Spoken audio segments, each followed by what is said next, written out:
Right, so we're diving into this chapter from Napoleon Hill's Think and Grow Rich, and it's all about desire as like the seed of achievement. It's a classic. Totally. Yeah. And coming from a book published in 1937, Yeah. it's almost like peeking into a time capsule of success advice. Right. But how relevant is it to, someone navigating the 21st century? Let's find out. What strikes me is that Hill doesn't just tell you to, wish upon a star. Yeah. He dives right into a story about Edwin Barnes, Okay. this guy who wanted to be Thomas Edison's business partner, and not in some vague future, Right. but right then and there. Wow, so Barnes basically shows up at Edison's office with almost nothing. Pretty much, yeah. But in his mind, he was already a partner. Mm-hmm. He even takes a low-level job just to be in the right place. Yeah. Is that crazy confidence or strategic genius? I think it's about seeing your desire as a fact, Oh, okay. even before it's reality. Barnes embodies that, burning bridges mentality. He's all no turning back. Wow, like a warrior who sets his own ships on fire. Yeah. There's only victory ahead. So it's more than just wanting something. For sure. It's about that unwavering commitment. Exactly. But does Julio give us anything more concrete than just burning bridges? He does. Okay. He lays out 6 steps to turn desire into, financial success. Uh-huh. And it all starts with definiteness. Okay. Not, I want to be rich, Right. but I want to have this amount of money by this date. Okay. So crystal clear goals. Exactly. What else does he say?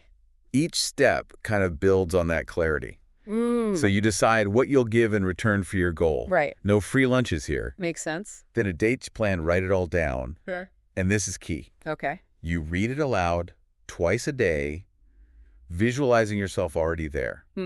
It's almost like rehearsing your success. But reading something twice a day, Yeah. that sounds almost too simple. Think of it this way. Okay. You're training your mind to see your goal as inevitable. And Hill actually got these principles from Andrew Carnegie and Thomas Edison themselves. Really? Yeah, these weren't just some armchair theories. These were the beliefs of giants. That makes a lot more sense. Yeah. So it's about more than positive thinking. It's Definitely. about programming your mind for success. I like that. Speaking of programming, Yeah. Hill also tells this really personal story about his son Blair, Oh, yeah. who was born without external ears. Right. It sounds heartbreaking, It is. but it becomes this incredible example of the power of belief. Absolutely.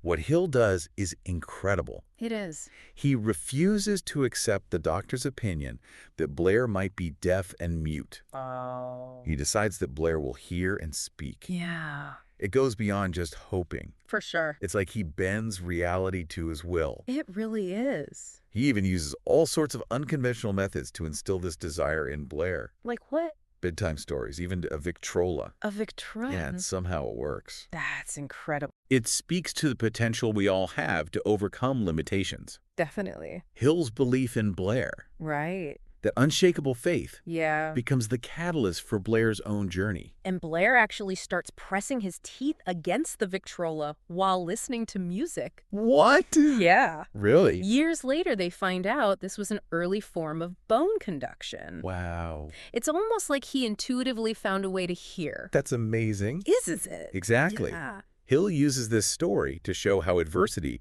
can contain the seed of advantage. Right. Blair's lack of external ears forced him to find a different pathway to sound. Mm-hmm. What seems like a limitation becomes his unique strength. Exactly. That's an incredible story. It is. But Blair's journey doesn't stop there, right? Right. He ends up working for the hearing aid company, Wow. dedicating his life to helping others who struggle to hear. That's beautiful. It's this beautiful full circle moment, Mm-hmm. and it brings us back to the power of desire. It does. So not only does Blair achieve the impossible, Yeah. but he uses his experience to uplift others. Right. It really makes you think, Yeah. what limitations are we placing on ourselves? Mm-hmm. And what could we achieve if we dared to believe differently? That's the core question Hill wants us to ask. It is. What desires are burning within us, waiting to be ignited? Mm-hmm. What bridges are we willing to burn to make them a reality? That's a great question to think about. Blair's story is such a powerful example, turning what seems like a weakness into a strength. Yeah. It makes me think about Hill's point that every adversity carries the seed of an equivalent advantage. That's a really interesting way to look at it. Like, it's not about pretending obstacles don't exist. Right. It's about seeing them as potential springboards. Like, how can this challenge actually push me forward in a way I hadn't even considered? Exactly. It's like those stories Hill tells about Henry Ford, who came from poverty and had very little formal education, but dreamt of a horseless carriage. Wow. People probably thought he was crazy. Yeah. But that crazy idea changed the world. And Thomas Edison, who failed thousands of times before perfecting the light bulb. Oh, yeah. Imagine having that level of persistence. Those are prime examples of what Hill calls practical dreamers. Yeah. They don't just dream, they act. Yeah. They have that unshakable belief and keep going even when things get tough. He also talks about the Wright brothers who wanted to fly. Of course. And Marconi, who dreamt of harnessing the power of radio waves. Right. It's amazing how their dreams literally shaped the world we live in today. And what's interesting is they didn't do it alone. Yeah. They had teams, supporters, people who believed in their vision. Hill seems to be saying that surrounding yourself with the right people is just as important as the desire itself. That makes sense. Having a community of believers can make all the difference. For sure. When you're trying to achieve something big. But how does Hill say we should deal with setbacks?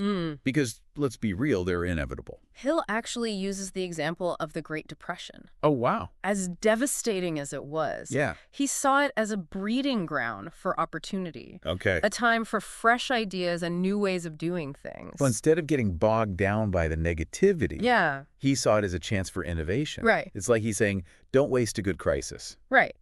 And he emphasizes the need for tolerance and open-mindedness, especially during times of change.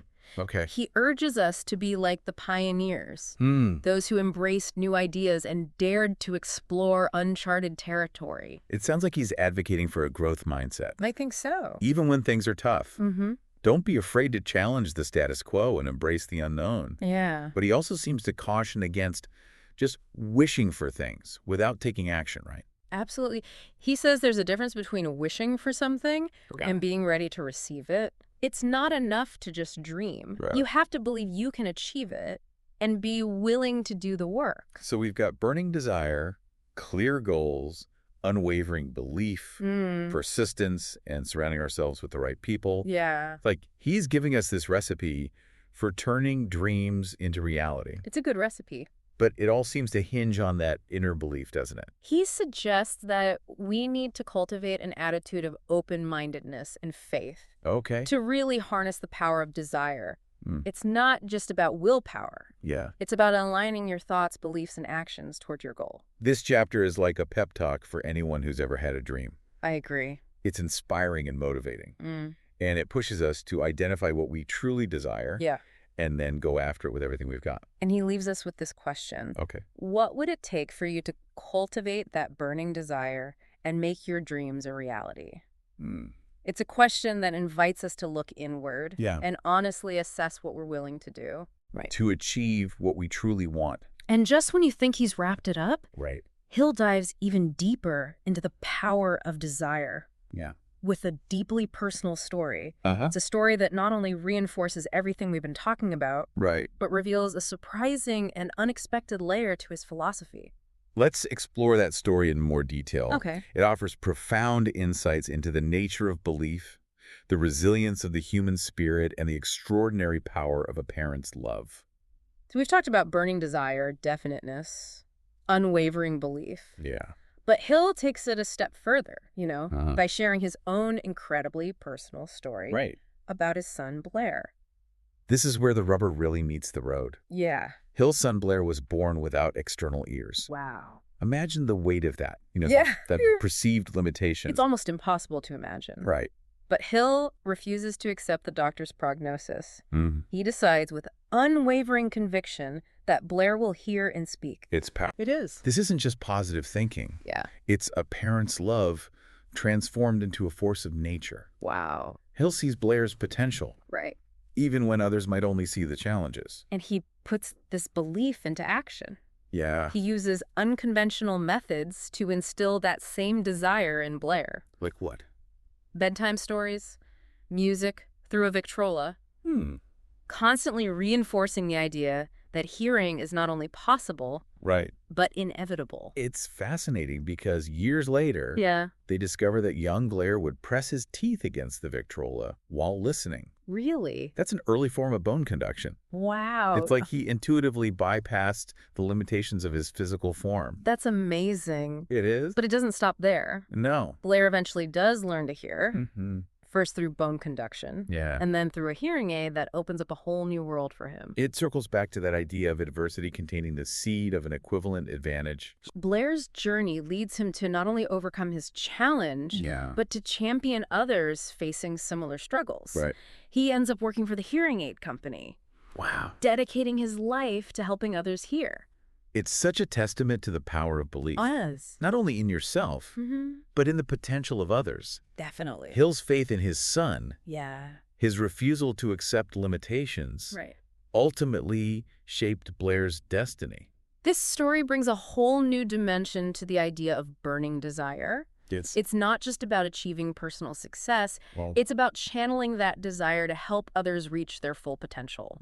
It's about leaving the world a better place than you found it.